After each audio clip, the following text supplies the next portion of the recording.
पुनः स्वागत करता हूं अपने इस YouTube फैमिली में। आज की क्लास में हम जो अध्ययन करने वाले हैं वो अध्ययन करेंगे इंडियन पॉलिटी की श्रृंखला में। इससे पहले जो भी सारी हमारी क्लासें चल रही थी उसी को आज हम पुनः कंटिन्यू करने का प्रयास करेंगे, ठीक है। तो इससे पहले की जो भी सारी क्लासें हमारी हो चुकी हैं उनमें से कुछ वीडियोस का लिंक आपको नीचे डिस्क्रिप्शन में मिल जाएगा। आप सहजता पूर्वक वहां से जाकर के पहले उन सारी क्लासों को देख लीजिएगा एंड तत्पश्चात आकर के इस क्लास में विजिट कीजिएगा, ठीक है। बाकी आज जो हम अध्ययन करने वाले हैं, पहली बात तो यार इससे पहले की क्लास में हम लोग अध्ययन कर रहे थे, अर्थात हम लोग विधेयक की चर्चा कर रहे थे कि किसी भी प्रकार का कोई भी जो भी हमारा विधेयक होता है वो कितने प्रकार का होता है और विधेयक होता क्या है और इसको कैसे पारित किया जाता है, ठीक है। तो इसको हम लोग स्टार्ट कर चुके थे इससे पहले की क्लास में, ठीक है। अर्थात 108 तक की बात हम लोगों ने की थी और 109 की चर्चा हमने करनी थी। तो जिस कारणवश हम उस क्लास को अर्थात आज जो हम क्लास लेने वाले हैं इसके संदर्भ में थोड़ी सी बातें हमने इससे पहले की क्लास में की थी, ठीक है। तो आनंद लीजिएगा मेरे साथ में क्लास का। और इससे पहले जो भी हम बातें कर रहे थे वो भारतीय संविधान के संदर्भ में बात कर रहे थे।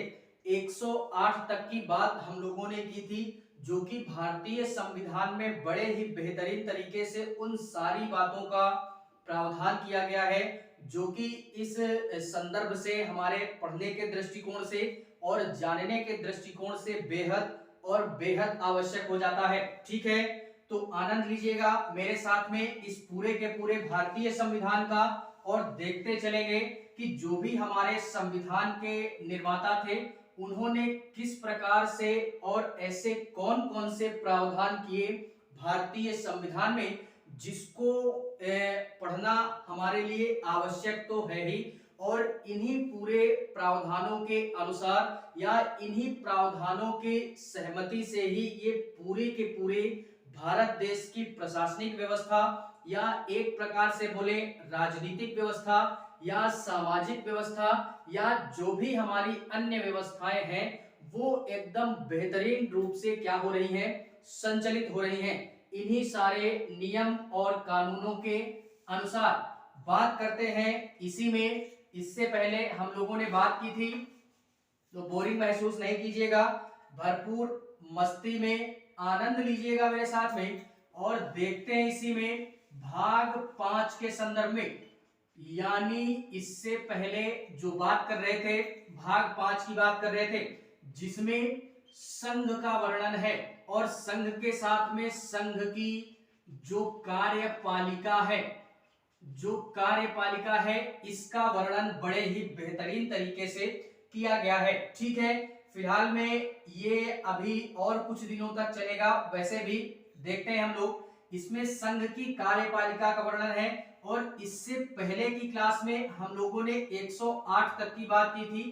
तो आज जो हमने अध्ययन करना है या आज जो हम अपनी क्लास को स्टार्ट करने वाले हैं वो अनुच्छेद 109 से अपनी बातों को स्टार्ट करेंगे।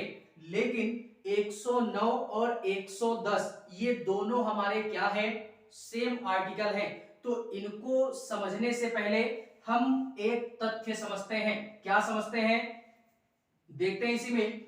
यानी इससे पहले की क्लास में भी हम लोगों ने बात की थी तो इस चैप्टर को हम नाम देते हैं विधेयक के संदर्भ में, ठीक है। आज जो हम अध्ययन करेंगे वो पूरी की पूरी क्लास हमारी विधेयक के संदर्भ में बेस्ड होगी। विधेयक क्या होता है, कितने प्रकार का होता है, कौन कौन सा होता है, इसकी चर्चा हम कर चुके हैं। लेकिन थोड़ा सा इसी में रिवीजन मोड में लेते हैं, थोड़ा सा बात कर लेते हैं रिवीजन की। तो विधेयक हमारे 4 प्रकार के होते हैं, कौन कौन से। पहला हुआ हमारा कौन सा, पहला हुआ साधारण विधेयक, साधारण विधेयक। एंड इसी में दूसरी बात करेंगे वो बात करेंगे धन विधेयक की, धन विधेयक की चर्चा करेंगे। एंड तीसरा इसी में जो बात करनी है वो बात करनी है वित्त विधेयक की। वित्त विधेयक, फाइनेंशियल बिल जिसको बोलते हैं। एंड इसी में लास्ट अध्ययन करेंगे हम जो आता है संविधान संशोधन विधेयक। संविधान संशोधन विधेयक के नाम से जानते हैं। ठीक है, इस साधारण विधेयक का जो प्रावधान किया गया भारतीय संविधान में वो अनुच्छेद 107 के अंतर्गत किया गया है। धन विधेयक का जो प्रावधान किया गया वो किया गया अनुच्छेद 109 और 110 के मध्य में। दोनों की चर्चाएं अभी हम करेंगे। ठीक है, वित्त विधेयक की चर्चा भारतीय संविधान में अनुच्छेद 117 के मध्य में किया गया है। ठीक है, एंड इसी में जो लास्ट अध्ययन करना है वो संविधान संशोधन विधेयक का करना है, जो कि इसका प्रावधान हमारे संविधान के निर्माताओं ने अनुच्छेद 368 के मध्य में इसका प्रावधान किया है। ठीक है, तो फिलहाल में आज की क्लास में हम लोग बेसिकली 3 विधेयकों पर अध्ययन करेंगे, साधारण विधेयक, धन विधेयक एंड वित्त विधेयक। ये जो संविधान संशोधन विधेयक है, फिलहाल में इसकी चर्चा जब हम आर्टिकल पढ़ेंगे, आर्टिकल 368, तो वहीं पे इसकी चर्चा हम करेंगे। ठीक है, तो इसका अध्ययन हम नहीं करने वाले हैं, अभी हम इसको आर्टिकल वाइज ही देखेंगे। ठीक है, फिलहाल में साधारण विधेयक आम विधेयक होता है, ये किसी भी पैसे वगैरह से रिलेटेड नहीं होता है। धन विधेयक जो होता है ये पैसे से संबंधित होता है, जिसकी चर्चा अभी की जाएगी। एंड वित्त विधेयक ये भी पैसे से ही जुड़ा होता है, लेकिन इन दोनों में कोई खास डिफरेंस नहीं होता। केवल और केवल एक डिफरेंस होता है कि यहाँ पे पैसे के खर्च को भी बताया जाता है। ठीक है, तो ये हमारे इतने क्या हो गए, विधेयक हो गए।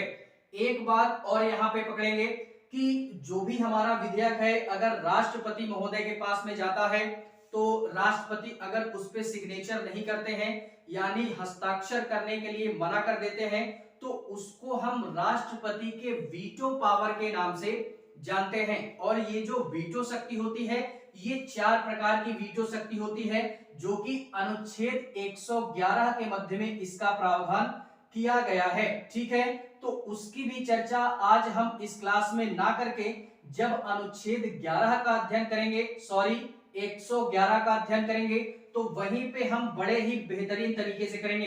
लेकिन फिलहाल में जान लेते हैं, थोड़ा सा छोड़ते हैं, उसको हम अनुच्छेद 111 में ही देखेंगे। ठीक है, फिलहाल में देखते हैं 109 क्या प्रावधान करता है और 110 क्या प्रावधान करता है। तो अनुच्छेद 109 में जो बात की गई है वो बात की गई है धन विधेयक के विशेष प्रावधानों का, यानी अनुच्छेद 109 बात कर रहा है धन विधेयक का विशेष प्रावधान करता है। विशेष प्रावधान करता है कौन, अनुच्छेद 109। और इसी में बात करते हैं अनुच्छेद 110 की, ये भी हमारा धन विधेयक के संदर्भ में ही है, जिसको हम मनी बिल के नाम से जानते हैं। ठीक है, तो ये हमारा 110 ये धन विधेयक की परिभाषा को परिभाषित करता है। धन विधेयक के परिभाषा के संदर्भ में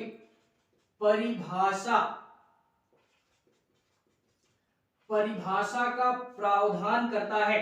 ठीक है, तो इसमें बेसिकली ज्यादा कुछ है नहीं, जो भी इंपॉर्टेंट है हमारा वो अनुच्छेद 109 थोड़ा सा महत्वपूर्ण हो जाता है हमारे पढ़ने के दृष्टिकोण से।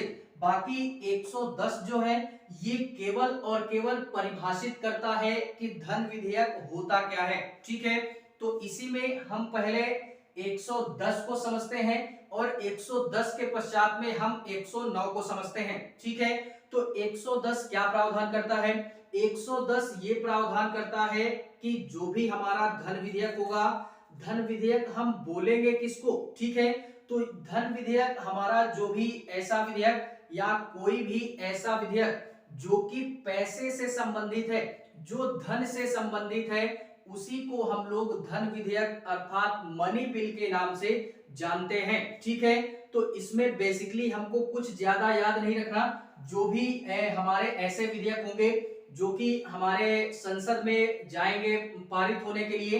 अगर धन से रिलेटेड कोई भी विधेयक संसद में पारित होने के लिए जाता है तो वह हमारा धन विधेयक ही कहलाता है। ठीक है, और ये जो धन विधेयक होगा ये संसद में जाएगा तो केवल और केवल ये लोकसभा में ही सर्वप्रथम जाता है, राज्यसभा में नहीं जाता। क्यों? क्योंकि जो भी हमारी सरकार बनती है वो लोकसभा से बनती है, तो धन विधेयक से संबंधित जुड़ा हुआ जो भी सारे शक्तियां होती हैं या जो भी सारे पावर होते हैं वो केवल और केवल लोकसभा अर्थात लोकसभा अध्यक्ष महोदय को ही क्या होता है, ये शक्तियां दी गई हैं। ठीक है, तो इसको हमने याद रखना है, ये हमारा धन से जुड़ा होगा। अब ये जो धन है ये सरकार को आता कैसे है, यानी सरकार है हमारी, सरकार को धन कहां कहां से प्राप्त होता है, तो इसको भी हम समझते हैं कि सरकार को धन कहां से प्राप्त होता है।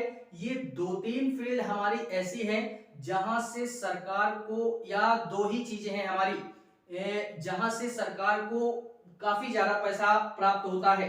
पहला तो हुआ टैक्स के माध्यम से, यानी हम जो भी सारी चीजें लेते हैं या भारत का जो भी हमारा नागरिक है या आम जनता है या अन्य कोई भी व्यक्ति है वो कुछ भी हमारा लेता है देता है, छोटी सी छोटी चीज बड़ी से बड़ी चीज, उनमें सब में हमारा टैक्स लगा होता है। ठीक है, उन्हीं टैक्सों के माध्यम से या वही टैक्स हमारे सरकारी खजाने में जाते हैं, जो कि एक प्रकार से बोले तो सरकारी भारत के सरकार का या भारत सरकार का जो खजाना है हमारा, उसको हम संचित निधि के नाम से जानते हैं। ठीक है, तो जो टैक्स का पैसा होता है वो सरकार के संचित निधि में जाता है, जिसका वर्णन अनुच्छेद 267 में है।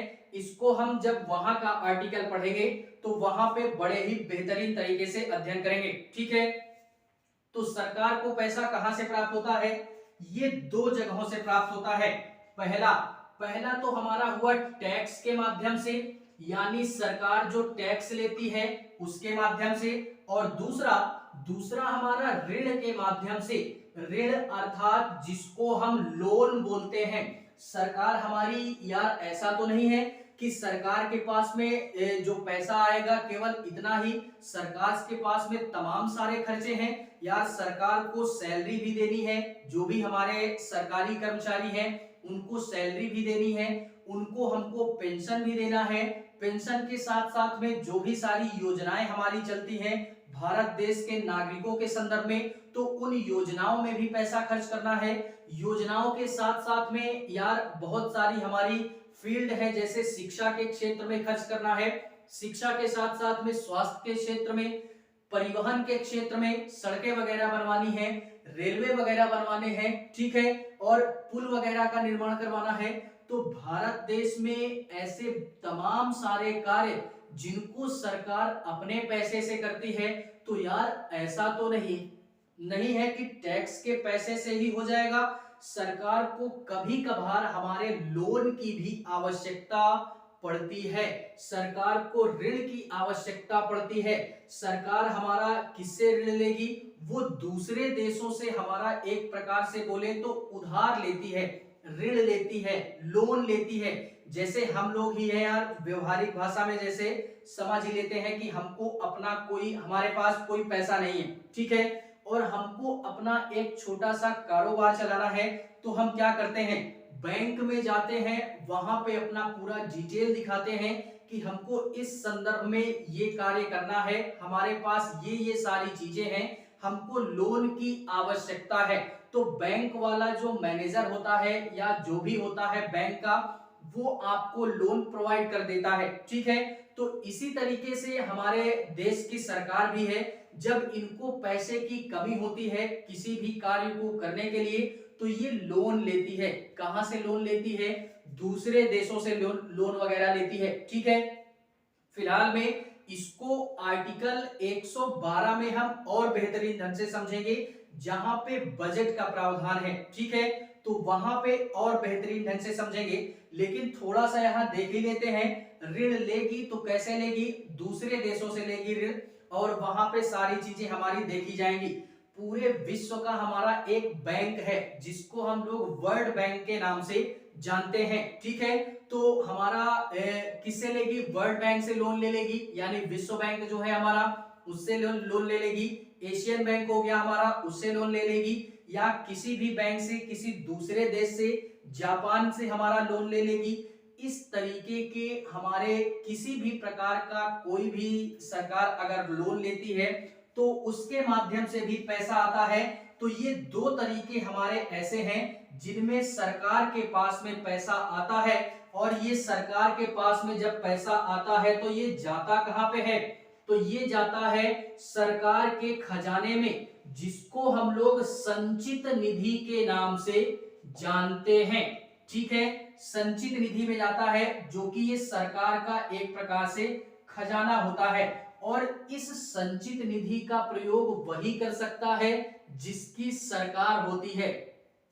जिसकी सरकार है वही इस संचित निधि का प्रयोग करेगा, बाकी अन्य व्यक्ति हमारा संचित निधि का प्रयोग नहीं कर सकता है। ठीक है, अब ये टैक्स के माध्यम से पैसा कैसे आता है, टैक्स के माध्यम से, जैसे सरकार किसी भी चीज में अगर टैक्स लगाती है तो उस टैक्स की जो मात्रा है या उन टैक्स की जो वैल्यू है कभी कभी बढ़ा देती है, और कभी कभी टैक्स की वैल्यू घटा देती है, और कभी कभी तो टैक्स ही खत्म कर दिया जाता है।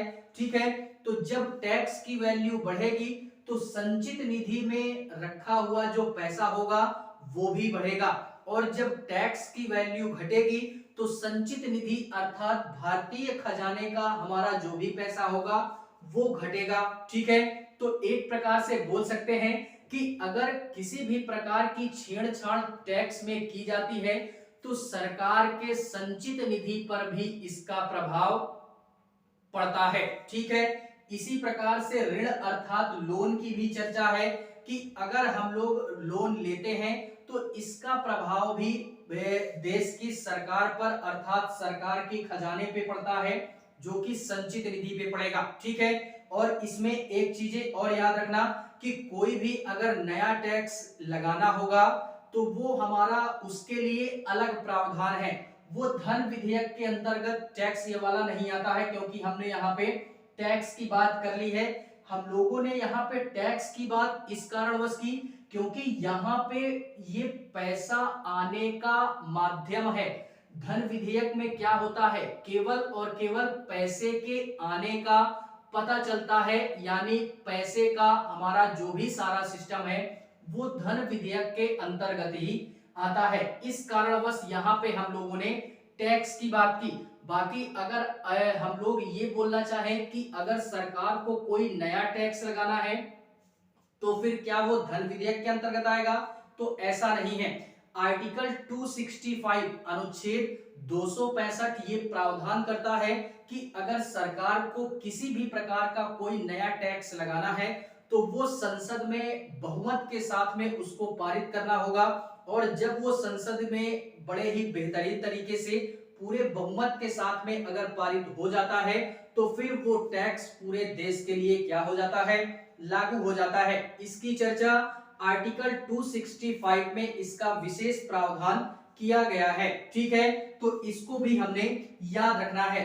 तो इसमें बेसिकली कुछ नहीं याद रखना, ये इकोनॉमिक्स का पार्ट है, अर्थव्यवस्था का पार्ट है, तो इसमें थोड़ा सा दिक्कत होगी समझने में, लेकिन फिर भी हम लोग समझ लेते हैं। ठीक है, तो इतनी सारी चीजें हमको क्या करनी है, याद रखनी है। ये सारा सिस्टम था धन विधेयक की परिभाषा से रिलेटेड, और धन हमारा सरकार को कहां से आता है, कैसे आता है, उसके संदर्भ में। ठीक है, तो ये था आर्टिकल 110 कि ये क्या प्रावधान करता है।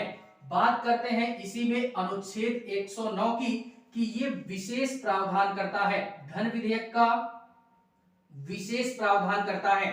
विशेष प्रावधान से तात्पर्य यह है कि कुछ इसके पॉइंट्स हैं जो कि हमको याद रखने हैं। कैसे, वो पॉइंट्स हम लोगों को याद रखने हैं कि धन विधेयक पर कुछ हमारे तथ्य हैं। जैसे धन विधेयक अगर हमारा आता है तो ये राष्ट्रपति के पूर्व अनुमति पे आता है, राष्ट्रपति के पूर्व अनुमति के आता है। यानी राष्ट्रपति से इस पर पहले ही अनुमति ले ली जाती है, उसके पश्चात में ये लोकसभा में जाता है, लोकसभा इसको पारित कर देती है, उसके पश्चात में ये राज्यसभा के पास में भेज दिया जाता है और राज्यसभा को धन विधेयक के संदर्भ में किसी भी प्रकार की शक्ति नहीं दी गई है। राज्यसभा को केवल और केवल 14 दिन का ही समय दिया गया है कि वो धन विधेयक को रोक सकती है। अगर 14 दिन से अगर 15वां दिन हो गया राज्यसभा में धन विधेयक का, तो ये जो धन विधेयक होता है ये स्वतः ही पारित मान लिया जाता है। ठीक है, तो इस संदर्भ में राज्यसभा को ज्यादा कोई पावर है नहीं। और इसी के संदर्भ में याद रखिएगा, जो हमारा धन विधेयक होगा ये हमेशा लोकसभा में सर्वप्रथम पेश होगा, लोकसभा से प्रारंभ होगा। कहां से? लोकसभा से प्रारंभ होगा। और धन विधेयक पर जो हमारा एक प्रकार से बोले शक्ति किसको है, यानी इसकी घोषणा कौन करेगा? तो लोकसभा के अध्यक्ष महोदय, लोकसभा का जो अध्यक्ष होगा यही उसकी शक्ति प्राप्त है कि वो इसकी घोषणा कर सकते हैं। और एक पॉइंट ये भी याद रखिएगा कि अभी जो मैंने बोला कि राज्यसभा को इस पे कोई शक्ति नहीं है, केवल और केवल 14 दिन ही रोक सकती है राज्यसभा इसमें। ठीक है, और इन्हीं 14 दिन के अंदर लोकसभा को एक सलाह भी देनी होती है, या एक तरीके से बोले तो इस धन विधेयक के संदर्भ में राज्यसभा हमारी सलाह भी दे सकती है लोकसभा को, लेकिन लोकसभा इस सलाह को मानने के लिए बाध्य नहीं होती है। और ये जो सलाह दे सकती है राज्यसभा, यह भी केवल और केवल 14 दिन के अंदर ही दे सकती है। 14 दिन से 15वां दिन हुआ तो वह विधेयक स्वयं पारित हो जाता है, फिर सुझाव की आवश्यकता नहीं रह जाती है। ठीक है, तो इसको भी हमने याद रखना है। एंड इसी के संदर्भ में धन विधेयक पर संयुक्त अधिवेशन कभी भी नहीं बुलाया जाएगा। क्या नहीं बुलाया जाएगा? संयुक्त अधिवेशन धन विधेयक पर नहीं बुलाया जाएगा कभी भी, इसको भी हमने याद रखना है। तो इस तरीके के यार हमारे कुछ पॉइंट्स हैं जो कि हमने याद रखने हैं। यही हमारा विशेष प्रावधान करता है, कुछ विशेष बातों को लेकर के धन विधेयक के संदर्भ में 109 में विशेष प्रावधान यही मिलता है। और अगर इसी में देखना चाहें तो ये जो धन विधेयक होता है, इसकी कोई भी विधेयक है, अगर उसकी घोषणा लोकसभा में धन विधेयक के संदर्भ में हो गई तो फिर उस विधेयक को पारित करना लोकसभा के लिए थोड़ा सा आसान हो जाता है। क्यों? क्योंकि यार सरकार यहीं से बनती है और सदस्यता भी यहीं से ज्यादा होती है। तो किसी भी प्रकार के विधेयक अगर लोकसभा में गया और वहां पे ये घोषणा हो गई कि ये विधेयक हमारा धन विधेयक है, तो फिर इसको पारित करना लोकसभा के लिए आसान हो जाता है, क्योंकि इसमें राज्यसभा कोई किसी भी प्रकार का कोई हस्तक्षेप नहीं करता। तो इस कारणवश केवल और केवल जो शक्ति प्राप्त होती है वो हमारा लोकसभा को ही प्राप्त होती है। ठीक है, इसको भी हमने याद रखना है।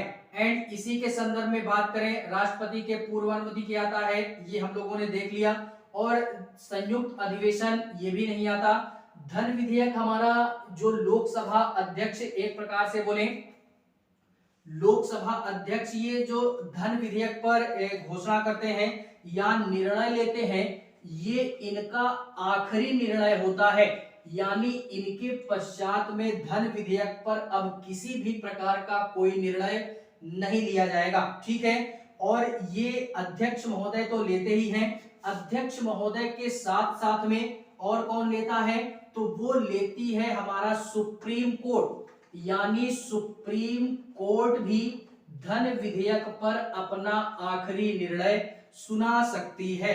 यह प्रावधान भी हमारा भारतीय संविधान में कर दिया गया है। किसके अंतर्गत? अनुच्छेद, ये विशेष प्रावधान के अंतर्गत इतनी सारी चीजें हमको क्या करनी है? याद रखनी है, बड़े ही बेहतरीन तरीके से। ठीक है, और मैंने अभी ही बोला कि ये जो धन विधेयक वगैरह सारा सिस्टम होता है, या पैसे का जो भी सारा लेन देन होता है, ये उसी के द्वारा किया जाएगा जिसकी हमारी वर्तमान में सरकार होगी। ठीक है, ये सारा सिस्टम उसी के द्वारा किया जाएगा। इसी के पश्चात में ये हमारा 109 और 110 था, ठीक है। 111 में अभी हम लोगों ने बोला कि राष्ट्रपति जो भी हमारा राष्ट्रपति महोदय की वीटो शक्ति का उल्लेख किया गया है, तो उसको हम लोग बाद में देखेंगे, यानी इसके बाद वाली क्लास में देख लेंगे। जो हम बात करते हैं वो वित्त विधेयक की कर लेते हैं, ठीक है, क्योंकि विधेयक पढ़ रहे हैं तो हम लोग विधेयक को ही केवल देखते हैं। ये था हमारा धन विधेयक, ठीक है। इसी में बात करते हैं, अनुच्छेद 117 की बात पहले कर लेते हैं, उसके पश्चात में हम 111 इसके बाद की क्लास में देखेंगे, ठीक है। देखते हैं इसी में अनुच्छेद 117 जो कि प्रावधान करता है वित्त विधेयक का। वित्त विधेयक का प्रावधान हमारे करता है, जिसको हम लोग फाइनेंशियल बिल के नाम से जानते हैं, ठीक है। ये वित्त विधेयक होता क्या है, तो इसी में अगर हम बोले वित्त विधेयक क्या होता है, तो ये एक प्रकार से बोले ये धन विधेयक और वित्त विधेयक दोनों फिलहाल में समान ही है, कोई ज्यादा अंतर वाली बात नहीं है, यानी कोई ज्यादा इसमें फर्क नहीं है, दोनों सेम ही है। फर्क केवल क्या है कि इसमें पैसा आता है धन विधेयक में, और वित्त विधेयक में पैसा आता भी है और जाता भी है, ठीक है। फर्क केवल इतना ही है। तो एक प्रकार से बोल सकते हैं कि वित्त विधेयक जो है ये पैसे का आय और व्यय, इसी का लेखा जोखा वित्त विधेयक के अंतर्गत किया जाता है। यानी पैसे का आय, सरकार कितना पैसा आय करती है और कितना पैसा व्यय करती है, यही हमारा वित्त विधेयक के अंतर्गत आता है। फर्क केवल इतना ही है। और धन विधेयक में पैसा केवल आता है जो कि संचित निधि में सरकारी खजाने में जाता है, ये भी हमारा सरकारी खजाने में ही जाता है। केवल इसमें एक बात ये जोड़ दी गई है, व्यय का मतलब खर्च से रिलेटेड, सरकार कितना पैसा खर्च करती है, इसको भी हम याद रखेंगे। और इसको कहां पे इसका प्रावधान किया गया, तो वित्त विधेयक के अंतर्गत इसका प्रावधान किया गया है अनुच्छेद 117 में, ठीक है। यही फर्क होता है बेसिकली। बाकी अभी हम लोग इसकी समानताएं देखेंगे, दोनों में थोड़ा सा कंपैरिजन कर देंगे तो ज्यादा सहजता महसूस होगी हमको समझने में, ठीक है। बाकी इसी में ये पैसे का आना और जाना ये हमारा वित्त विधेयक के अंतर्गत कहलाता है, ठीक है। इतनी चीजें हमको याद रखनी है। एंड इसी के संदर्भ में ये जो हमारा वित्त विधेयक होता है, एक प्रकार से बोले तो ये दो प्रकार का होता है, इसको भी याद रखना, ठीक है। वित्त विधेयक कितने प्रकार का, वित्त विधेयक दो प्रकार का, याद रखना इसको। पहला हो गया अनुच्छेद 117 यानी लिस्ट ए, जिसको हम लोग एक प्रकार से बोले लिस्टिंग ए करके हम लोग इसको बोल सकते हैं। लिस्ट ऑफ अनुच्छेद 117 इस तरीके भी बोल सकते हैं। तो 117 का ए और 117 का बी ये हम लोग बोल सकते हैं, इसको नाम दे सकते हैं, या और बेहतरीन ढंग से इसको नाम देना चाहें तो वित्त विधेयक लिस्ट ए बोल सकते हैं। क्या बोल सकते हैं, वित्त विधेयक लिस्ट ए, और इसको वित्त विधेयक लिस्ट बी के नाम से बोल सकते हैं, ठीक है। तो ये दो प्रकार के हमारे क्या होते हैं, वित्त विधेयक कितने प्रकार के, दो प्रकार के। इसको हमने याद रखना, 117 का ए और 117 का बी। देखते हैं इसमें डिफरेंस क्या है। डिफरेंस कुछ भी नहीं है, पकड़ते हुए चलना सारी बातों को। देखते हैं इसी में पहला 117 का ए, ये जो वित्त विधेयक होता है ये राष्ट्रपति के पूर्व अनुमति के हमारे क्या होता है, ये पेश होता है। यानी राष्ट्रपति से इसमें पहले ही सहमति जता दी जाती है। सेम टू सेम यहां भी कंडीशन वही होगी कि राष्ट्रपति के पूर्वानुमति से ये भी पेश होता है, लिस्ट बी वाला भी, ठीक है। एंड दूसरा दूसरा इसी में 117 में ये हमारा जरूरी वाला व्यय होता है। क्या होता है? जरूरी वाला व्यय अर्थात आवश्यक वाला व्यय होता है। इसी कारणवश हम इस 117 के ए को एक प्रकार से बोले तो जरूरी जरूरी या आवश्यक आवश्यक व्यय के नाम से, आवश्यक व्यय के नाम से या जरूरी वाले व्यय के नाम से हम लोग इसको जानते हैं। और ये कैसा होता है? तो ये नॉर्मली व्यय होता है। यहाँ पे नॉर्मली व्यय होता है, जिस प्रकार खर्च हमारे होते होते हैं उसी प्रकार से नॉर्मली व्यय होता है। यहाँ पे समझना एक बात को, आवश्यक व्यय और नॉर्मली व्यय होता क्या है। जैसे जैसे कि हमारा एक प्रकार से बोले तो अगर आवश्यक व्यय की बात करें तो हमारे अगर भारत देश में किसी भी प्रकार का कोई इमरजेंसी की व्यवस्था करनी है या इमरजेंसी की परिस्थिति आ गई, पहली बात तो यार एक प्रकार से बोले जब हमारा बजट पेश होता है ना, बजट की चर्चा अनुच्छेद 112 में है तो वहां पे चर्चा करेंगे। लेकिन थोड़ा सा ये समझते हैं, जो हमारा बजट पेश होता है पूरे साल का, उसमें पूरा ब्यौरा दिया जाता है कि हम पूरे साल में कितना पैसा कहां से खर्च करने वाले हैं, यानी पूरे देश के अंतर्गत हम कितना पैसा इस साल में खर्च करेंगे और इसी के पश्चात में हम इस पूरे साल के अंतर्गत में हमको कहां कहां से इनकम होगी, ये हमारे एक साल का ब्यौरा बजट में दे दिया जाता है। ठीक है, लेकिन उसके पश्चात में अगर कोई इमरजेंसी पड़ गई, हम मान लो कि हमने यार एक प्रकार से बोले कि सारी चीजों के लिए पैसा हम लोगों ने मैनेज करके रखा था, अर्थात भारत सरकार ने पैसा मैनेज करके रखा था कि 2023 में हम इस विभाग को इतना पैसा देंगे, इस विभाग को इतना पैसा देंगे, तो जिससे कि सारा सिस्टम सेट रहेगा। लेकिन हमारी इतना पैसा सेट होने के बावजूद भी कुछ हमारी परिस्थिति ऐसी आ गई कि जिसकी चर्चा हम लोगों ने नहीं की थी बजट में, अब उसमें भी पैसा लगाना पड़ रहा है। ठीक है, तो वो जो पैसा लगाया जाएगा, अब वो पैसा लगाना हमारे लिए क्या है, आवश्यक भी है। यदि पैसा नहीं लगाएंगे तो देश को क्षति पहुंच सकती है या देश के लोगों को क्षति पहुंच सकती है। जैसे जैसे कि हमारा कोरोना महामारी थी, क्या सरकार को ऐसा अनुभव नहीं था कि ये हमारी एक ऐसी महामारी भी आएगी जिसमें हमको पैसा भरपूर खर्च करना पड़ेगा।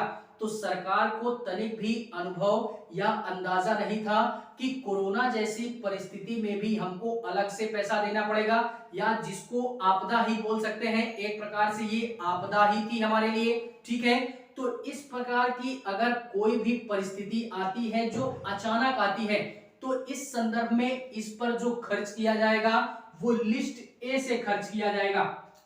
इसी को हम लोग आवश्यक व्यय के नाम से जानते हैं। ठीक है, और नॉर्मली व्यय वो होता है कि जो कि परमानेंटली हमारा खर्च होता ही रहता है, जो कि बेसिकली डेली का खर्च हमारा, जैसे सरकार हमारे पहले से करती आ रही है, वो सारे खर्च हमारे नॉर्मली व्यय में आते हैं। ठीक है, तो ये हमारा याद रखिएगा, आवश्यक व्यय और नॉर्मली व्यय। ठीक है, इसी के पश्चात में ये जो लिस्ट ए है हमारा, ये हमेशा और हमेशा लोकसभा से ही क्या होगा, प्रारंभ होगा।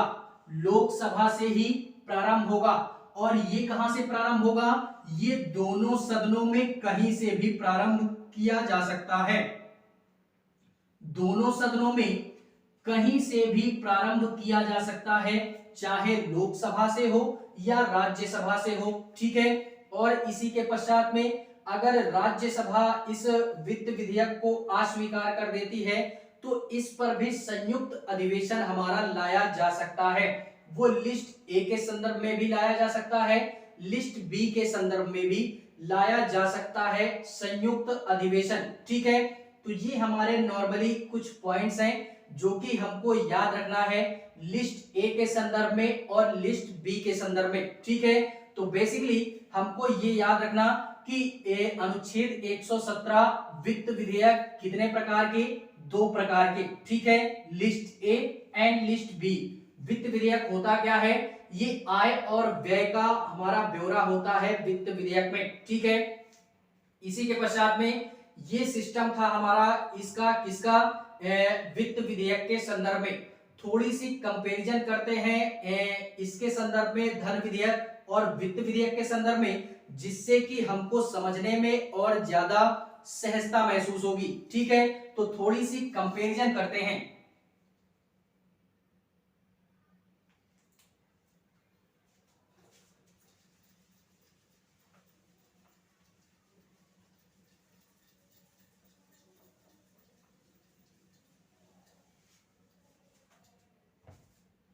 देखते हैं इसी में थोड़ी सी हम लोग इसी में क्या करते हैं, कंपैरिजन करते हैं। कैसी कंपैरिजन, यानी याद रखिएगा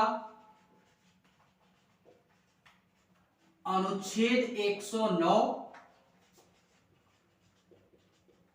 अनुच्छेद 117। ठीक है, थोड़ी सी कंपैरिजन करते हैं। इसमें कंपैरिजन क्या करते हैं कि दोनों में अंतर क्या है।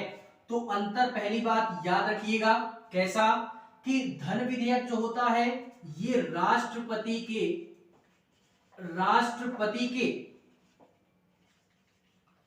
पूर्व अनुमति के आता है, पूर्व अनुमति के आता है, और यह भी राष्ट्रपति के पूर्व अनुमति के ही आता है। राष्ट्रपति के पूर्व अनुमति के ही ये हमारा वित्त विधेयक भी आता है। ठीक है, पहला ये हो गया। एंड दूसरा इसमें ये हमारा जो धन विधेयक होता है ये केवल और केवल लोकसभा में पारित होता है, या एक प्रकार से बोले तो लोकसभा से प्रारंभ होता है, लोकसभा से। और ये कहां से होता है, तो ये दोनों सदनों में कहीं से भी प्रारंभ हो सकता है। ठीक है, ये याद रखिएगा। एंड इसी के पश्चात में जो धन विधेयक होता है इसकी अध्यक्षता लोकसभा अध्यक्ष करते हैं। कौन करता है, लोकसभा के अध्यक्ष महोदय इसकी अध्यक्षता करते हैं। और इसकी अध्यक्षता कौन करेगा, वित्त विधेयक की। तो इसमें यार पॉइंट वही है कि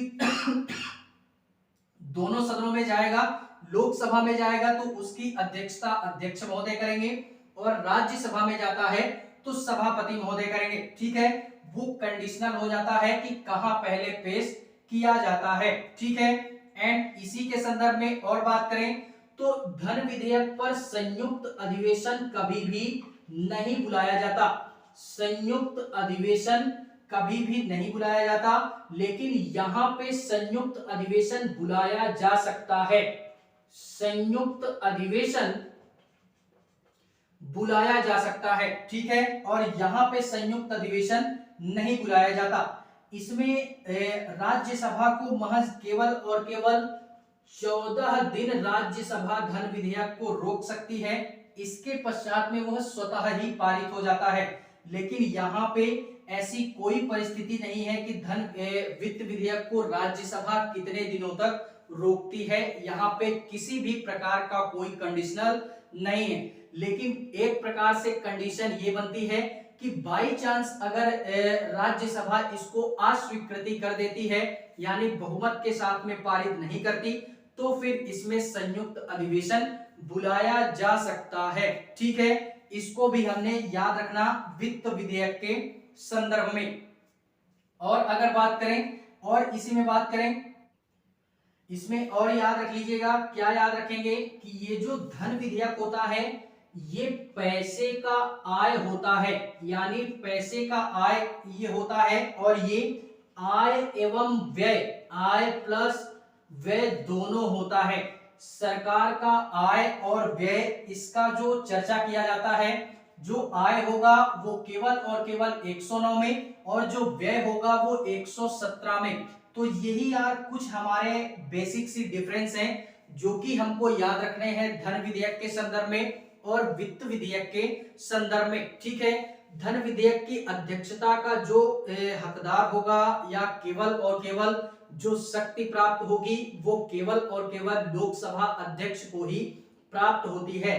लेकिन वित्त विधेयक को ये उसके पेश होने के संदर्भ में है कि वह सर्वप्रथम किस सदन में पेश किया जाता है।